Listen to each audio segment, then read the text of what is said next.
Hey everybody, and welcome to the So You Want to Start Your Own Small Business seminar. And maybe you need some ideas about some tax matters and tax techniques and ideas on how to manage the financial side of your business. And a lot of people go into a business with a great idea and a great plan for what they're going to do and how they do it, but the financial side gets a little bit neglected. And what I'm here to help you do now is to make sure that you're not one of those guys that neglects that side. Because I believe that your small business is a big deal to you. And it's a big deal to me, and it's a big deal to my team. And we want to make sure you get all the financial benefits out of business ownership that you possibly can by putting in the right business philosophies and techniques for what we do. And I know I have a limited amount of time, so check me and make sure I don't go too far over. The first thing we need to do is we've got to choose an entity. The standard thing that we do as far as creating an entity is we form an LLC and with the state, and then we elect to be taxed as a subchapter S corporation with the IRS. Now this gives us a benefit. We instantly become two people. We become a business owner and an employee. The employee gets a W-2 with a salary that has federal, state, and Social Security tax taken out. The distribution of profit to the owner is called a sub-S distribution, and that is federal and state taxable, but it's not subject to Social Security tax. So anything we take out as an owner, we save the 15% Social Security tax. And I say 15% because basically 7.5% employer side, 7.5% employee side, and if you're both, that obviously doubles. So that's what we do there, and that's how we treat it. And once we become an S corporation, then we can perhaps put in a retirement plan or something to have a third tax-deferred vehicle for getting some profit out of the company. Now, how I try to explain this to people is there are three basic categories of deductions. What I call ordinary and necessary, and then hybrid, and then ones that are created. And let me start, ordinary and necessary, I think everybody knows. Rent, utilities, employees, product cost, advertising, and things like that. Everybody's really good at capturing those. Now, there are a certain number of expenses that everybody has, but because you own your own business and you own your own business, they might be partially or completely deductible to you. Right? Car mileage, your cell phone, maybe your home internet service, maybe a home office deduction for certain. If you're using an office in your house exclusively or a room in your house exclusively for business, then we might be able to take a deduction on that. And those are what I call the hybrid expenses. Now, there are also expenses that we can create over here. And those are expenses we create for the deductibility purposes. Let's say, good example, business travel. If you go somewhere to seek new clients and it happens to be intermixed with a vacation, or you go to a seminar or a convention out in Las Vegas, maybe next year I'll have this out there and then you guys can write off a trip to Vegas. Or maybe even Orlando, right? So while you're in class learning, your kids are enjoying Disney, right? So the cost of you getting down there and your hotel, could be deductible. Another technique we like to use is, like I talked about earlier, a retirement. We put in a retirement plan because you are the principal owner. You may get the lion's share of the benefits of the retirement plan. and those benefits would flow to you. We also do some things like, let's say you need an employee part-time. Instead of hiring a third party, you hire your kids. You put your kids to work in the business. They're hopefully at a much lower tax bracket than you are, so paying them might be a vehicle to shift some income down to a lower tax bracket.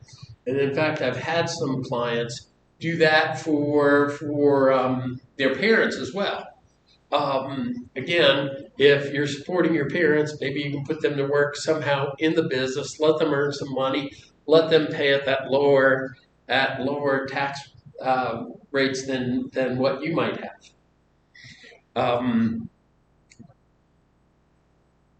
But we don't need to, when we're a business owner, we don't need to be so concerned with the IRS that we don't consider the financial side. And what I like to say is what's properly measured can be effectively managed. If we, meaning you, me, and my staff, if we put together a good bookkeeping system and we keep track of your income and your expenses and we track those and we can compare those to industry averages, we can compare them how you did last month, last year, whatever, and we're going to measure that.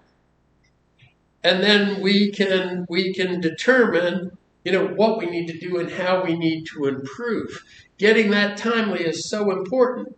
If you own a restaurant, for example, and it's 3 to 4 months before you get a financial report, you look at it and your cost of sales is way too high, guess what? You've lost money in 4 months. So we need to be on top of it. We need to make sure, we need to measure it properly so we can manage it effectively. And then, of course, the bank, if you have loans, is really pleased that you have an accurate system for measuring, what you do and how you do it to make sure that they get their loan repaid, right? Because that's what's important. That's what's important to them. And that's what we want to do. And we want to make sure that the bank is not a burden to you, but an opportunity for you to expand and grow your business by using that bank, by using their money to create more money for you. Now, one of the advanced tax techniques we use is there's something called Section 179 depreciation. That's where we can get to the end of the year, we can get to December, and we say, you know what, we're in the 30% bracket, and we're going to owe $30,000 in taxes. So you buy a $100,000 SUV, we immediately write that off. That's a $100,000 deduction, and that comes back and it could potentially save you $30,000 in tax, if it's used 100% for business. So that's something that we need to talk about separately, and you just call me and let me know, and we'll get in there and we'll discuss and we'll go over that as we go. Now also, you may, if you have a brick and mortar building, you may go from, again, starting your business to implementation to success, and we talked about taxes as success planning. The last thing we talked about is legacy building. And the way we do that is we take your business and we sell it at some point in the future. Now, how do we annuitize that? How do we get you making money? So maybe we sell a business to a third party and he pays for it over 5 years. We get installment treatment on each of those payments over the 5 years. And then at the end of the 5 years, we turn around and we sell the building that the business is in to that buyer over maybe a 10 or 15 year period. So you have left the business and you're getting revenue for 15 years out of it. Now that's just a technique, and that assumes you have a sellable business. That assumes you have a brick and mortar building that's for sale. And then maybe we can even do a 1031 exchange, and we can buy other rental property with that building, or there are a lot of techniques. Now, in my experience, I've always been concerned that the number one reason business questions and tax questions aren't answered is because they're never asked. So there might be an opportunity that I know about or your tax preparer knows about that he doesn't share with you because you never asked him. And what's important is we use that experience, the experience we have in your industry and in general, to say, you know what, people that are in similar situations from you have been able to do this, and this has been the result. And then, you might say, well, why didn't anybody tell me that before? And the answer is because you never asked. And what I know is there's enough commonality that we can get that information to you, and we can figure out what you need to know and make sure you know it. And, I try to be and I've created a business and a firm that is very client-centric. We understand how important your business is to you, and we want to be there for you to answer your questions and to help you and to guide you when you need the guidance, and we need to pull the reins back on you when that needs to happen as well. So anyway, this is just a brief introduction, and I just wanted to say hello, and I'm looking forward to meeting every single one of you individually, sitting down, talking about the particulars of your situation and your business situation or the venture you're thinking about starting and how we can actually do that. And let's go ahead and let's meet. And again, my number, I'm John Q. It's John Quattrocchi, CPA. My office number is 770-395-0223. You have all that information if you're here. And my email address is johnq, JOHNQ, at johnqcpa.com. Call me, contact me. Let's get started. Let's not put this off. Let's not be one of those guys that ends up being a year late, 2 years late, 3. Let's stay on top of it. Let's get ahead of the game. Let's understand your numbers, and let's use that number for the success that you deserve. And look forward to talking to any of you guys at your earliest convenience. Thanks for coming. Thank you.